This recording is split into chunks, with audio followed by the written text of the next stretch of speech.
പൃഥ്വിരാജും പാർവതിയും നായികന്മാരായി റോഷി ദിനകർ സംവിധാനം ചെയ്ത മൈ സ്റ്റോറി റിലീസായിരിക്കുകയാണ്. നമ്മളിന്ന് മൈ സ്റ്റോറി എന്ന സിനിമയുടെ റിവ്യൂ ആണ് ചെയ്യാൻ പോകുന്നത്. നിങ്ങൾക്കെല്ലാവർക്കും എൻ്റെ ചാനലിലേക്ക് സ്വാഗതം.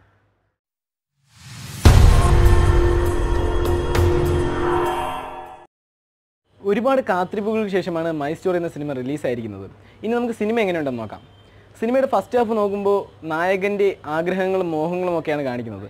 സിനിമ ഒരു റൊമാൻറ്റിക് സിനിമയാണ്. അതുപോലെ തന്നെ സാധാരണ നമ്മൾ കാണുന്ന ഒരു റൊമാൻറ്റിക് സിനിമയുടെ ടച്ചൊന്നുമല്ല സിനിമയ്ക്കുള്ളത്. സിനിമ പക്ക ഡ്രമാറ്റിക് സിനിമ എന്ന് വേണമെങ്കിൽ പറയാം. ഇതിലുള്ള ഡയലോഗുകളായിരുന്നാലും എല്ലാം ഒരു ഡ്രാമ രീതിയിലാണ് എടുത്തിരിക്കുന്നത്. പിന്നെ പറയാണ്ട് ഇതിൻ്റെ ഫസ്റ്റ് ഹാഫിൽ പ്രേക്ഷകർക്ക് ഉറപ്പായിട്ടും കുറച്ച് കൺഫ്യൂഷൻ ഉണ്ടാവും. എന്തായാലും കാണുന്നവർക്ക് കുറച്ച് കൺഫ്യൂഷൻ ഉണ്ടാവും. എന്താണെന്ന് വെച്ചാൽ രണ്ട് കാലത്തെ ഒരു ട്രാൻസിഷനും ഇല്ലാതെ ഇങ്ങനെ സീൻസൊക്കെ ഇങ്ങനെ മാറ്റി മാറ്റി കാണിക്കുന്നതായിട്ട് ഫീൽ ചെയ്തു. അത് ഇത്തിരി കൺഫ്യൂഷൻ ഉണ്ടാകുന്ന കാര്യമാണ്. അതായിരിക്കും ഈ സിനിമയെ മറ്റ് സിനിമകളിൽ നിന്ന് വ്യത്യസ്തമാക്കുന്നതും.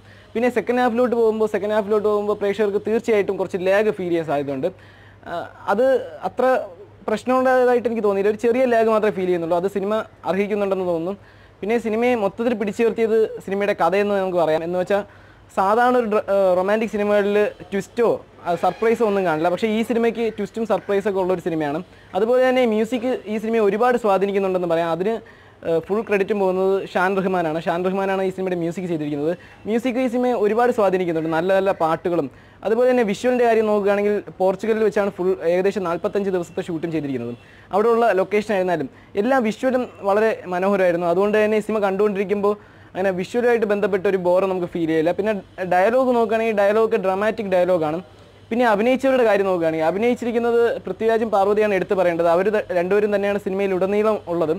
അപ്പോൾ അവരുടെ അഭിനയത്തിനെക്കുറിച്ച് പറയുകയാണെങ്കിൽ രണ്ടുപേരും നന്നായിട്ട് തന്നെ അഭിനയിച്ചിട്ടുണ്ടെന്ന് വേണമെങ്കിൽ പറയാം. പിന്നെ പൃഥ്വിരാജിൻ്റെ കാര്യം എടുത്ത് പറയുകയാണെങ്കിൽ പൃഥ്വിരാജ് 2 ഗെറ്റപ്പിലാണ് ഈ സിനിമയിൽ വരുന്നത്. ഇത്തിരി വയസ്സായതിനു ശേഷമുള്ളതും പിന്നെ ചെറുപ്പക്കാരനായിരുന്നപ്പോഴുള്ളത്. അങ്ങനത്തെ 2 ഗെറ്റപ്പിൽ പാർവതി ഈ സിനിമയിൽ ഡബിൾ റോളിൽ വരുന്നുണ്ട്. പാർവതിയായിട്ടും പാർവതിയുടെ മകളായിട്ടും അങ്ങനെ 2 ഡബിൾ റോളിൽ വരുന്നുണ്ട്. അതും ഒരു വ്യത്യസ്തമാണ് ഈ സിനിമയിൽ നിന്ന്. പിന്നെ ഇതിലത്തെ കോസ്റ്റ്യൂമിൻ്റെ കാര്യമൊക്കെ നോക്കുകയാണെങ്കിൽ കോസ്റ്റ്യൂം എല്ലാം വളരെ മനോഹരമായിട്ടുണ്ട്. പ്രേക്ഷകർ കണ്ടാൽ ഇഷ്ടപ്പെടുമെന്ന് നമുക്ക് നോക്കാം. നല്ല റൊമാൻസ് സിനിമകൾ ഇഷ്ടപ്പെടുന്ന പ്രേക്ഷകർക്ക് ഉറപ്പായിട്ടും ഇഷ്ടപ്പെടുന്ന ഒരു സിനിമയാണ്. അതുപോലെ തന്നെ കപ്പിൾസായിട്ടൊക്കെ പോയി കണ്ടാൽ നിങ്ങൾക്ക് ഉറപ്പായിട്ടും ഇഷ്ടപ്പെടും.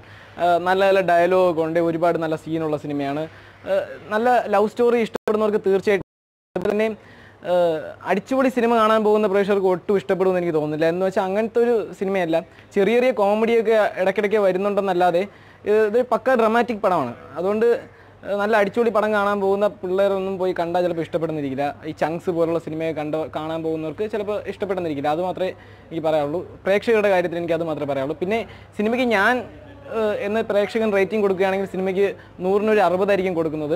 എന്ന് വെച്ചാൽ പലർക്കും റേറ്റിംഗ് വ്യത്യസ്തമായിരിക്കും. അതുകൊണ്ട് അത് പലരുടെയും ഒരു സ്വഭാവം അനുസരിച്ചാണല്ലോ. അപ്പോൾ എൻ്റെ ഒരു രീതി അനുസരിച്ചാണ് ഞാൻ 100-ന് 60 കൊടുക്കുന്നത്. ഈ സിനിമ നല്ലൊരു സിനിമയാണ്. എല്ലാവരും തീർച്ചയായിട്ടും പോയി കാണാനായിട്ട് ശ്രമിക്കുക.